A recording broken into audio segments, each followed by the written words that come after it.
हाय, मी प्रीती. सर्वांना good morning. माझ्या hustling आयुष्यात तुम्हा सर्वांचे पुन्हा एकदा स्वागत, जिथे मी स्टोमा बॅगसोबतचा माझा एक सामान्य दिवस तुमच्यासोबत शेअर करत आहे. माझ्या दिवसाची सुरुवाती 9:30 वाजता झालेली. बाहेर छान रुमझुम पाऊस सुरू होता. झोपेतून उठून आधी पाणी पिलेलं, त्यानंतर ब्रश करून फ्रेश होऊन चहा घेतलेला. घेतल्यानंतर बॅगेतला आउटफिट फ्लश करून हँड सॅनिटायझेशन करून ब्रेकफास्टसाठी झटपट बनवायचं होतं म्हणून मॅगी बनवायला घेतली.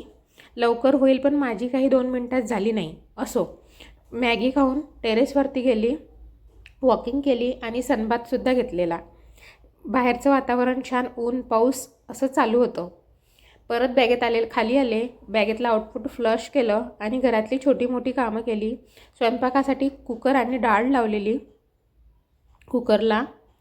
परत बॅगेतला आउटफिट फ्लश करून हँड सॅनिटायझेशन करून परत भूक लागली म्हणून मी एक बनाना खाल्लेला आणि त्याबरोबर राजगिऱ्याचा लाडू खाल्लेला, कारण की मला तो संपवायचा होता. त्यानंतर कारलं चिरायला घेतलं आणि कारलं फ्राय बनवलेलं. आजचा माझ्या दुपारच्या जेवणाचा मेनू होता बाजरीची भाकरी, हरभरा सोयाबीनची भाजी आणि कारलं फ्राय. जेवण केल्यानंतर मी मेडिसिन घेतलेली. मेडिसिन घेऊन मी मुखवास खाल्लेला. त्यानंतर मी आराम केलेला.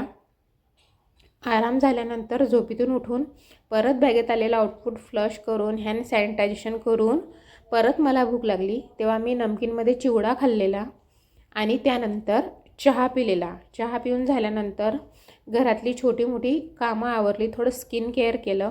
आजचा माझा बिफोर सनसेट मेनू होता खिचडी भात आणि त्यावरती तावलेलं तेल. आजच्या दिवसासाठी एवढंच. That's it for today. Bye.